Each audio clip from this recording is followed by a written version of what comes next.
It don't even make any sense. But speaking of something that doesn't make sense, we have the weirdest match on this card.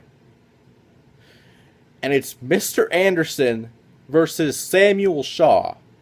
Now, for those who don't know Samuel Shaw, you might know him as Sam Shaw, the gut check winner. But over the past few weeks, it's been like this wife beater, stalker angle with him and Christy Hemme. And I don't understand it. I don't know why I like it. It's just based on we haven't seen a character like this in a long time. But this is the most random booking in TNA history. You have a feud with Mr. Anderson and Bully Ray. And of course, you bring the children into it, which for both of these matches, not just this match, the Bully Ray one as well, bringing the family into this is just a no-no in this business. But I don't even know how you can defend this match. You have one of the greatest wrestlers of all time. I mean, one of the greatest people that can talk on the mic, Mr. Anderson. And you have this makeshift stalker thing. I don't even know what to say. I mean, you have a match based off Christy Hemme, which isn't a bad concept if you think about it, but nowadays it's... Yeah, I mean, you're fighting over an announcer, which is weird. But Anderson's going to win this match. There's no doubt in my mind. I mean, they're going to bury this kid. It's not going to be... I mean, unless Shaw gets the upset of the century, which in my mind could happen, but I don't see it happening. Now, the Knockouts title. And again, every match is in a steel cage, so this is a rare thing for a women's match to be in a steel cage to begin with.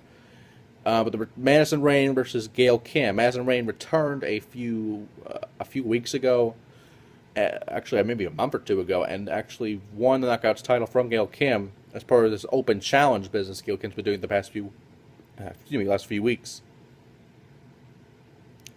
But I don't think Madison Rayne will lose the title this quickly. If she was to, this would be the event to lose it, because with a steel cage, anything can happen. And you can blame that loss on pretty much anything in the match. Probably using the cage, even escaping the cage, as cowardly as that could, that still wins you the title. But I think Madison Rayne will retain the belt. We already talked about the ankle EC3 match. If it happens, it happens. If it's not, we'll see what it replaces it. But now we have the last man standing match, which again I don't know why this was booked last minute, but I mean the feud in general between Gunner and James Storm, it's pretty much a carbon copy of the implosion of Beer Money.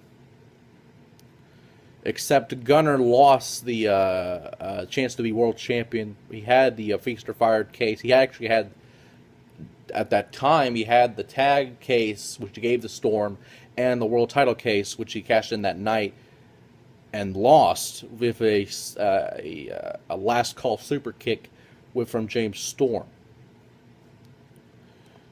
Now, I don't really care who wins this match. I just want to see a fight, and that's what we're going to see on this match. And the last two here, the lethal lockdown match between Team Dixie Carter and Team MVP,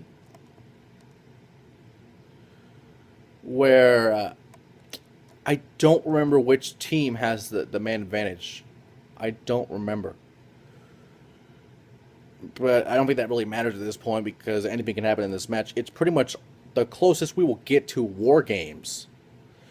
And with Team MVP, we have, of course, MVP, Jeff Hardy, and the American Wolves, Davey Richards, and Eddie Edwards. Almost forgot there for a second. That would have been horrible.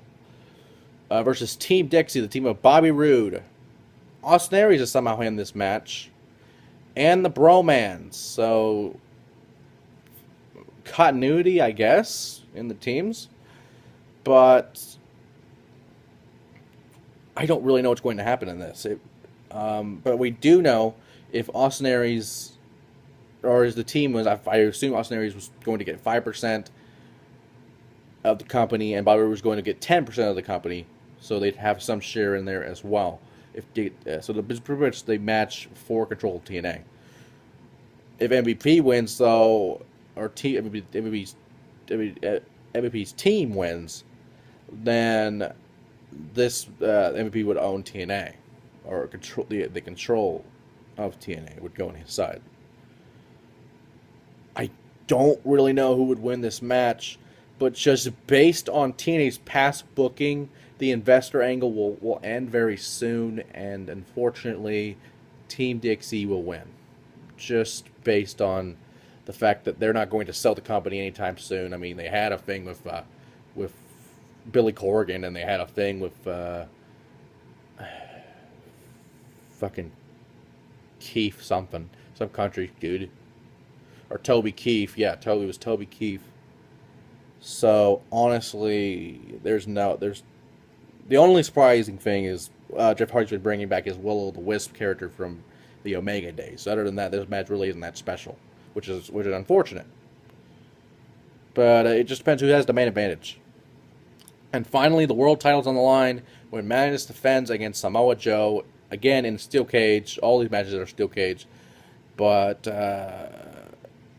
I doubt that Madness will lose the belt this early in his title reign. I mean, he's only had it for like a month or so, or maybe even 2 months. But it's not going to happen. I mean, Samoa Joe deserves a title reign, but is he going to get it? No, he's not going to get it because Dixie will somehow screw, even though the steel cage is normally used to take people out of the match. They will be finding a way to screw Samoa Joe. It is that simple. And with that, LockDown is this Sunday, and honestly, I am not excited about this looking back at the card now, but maybe it'll surprise me. We'll see.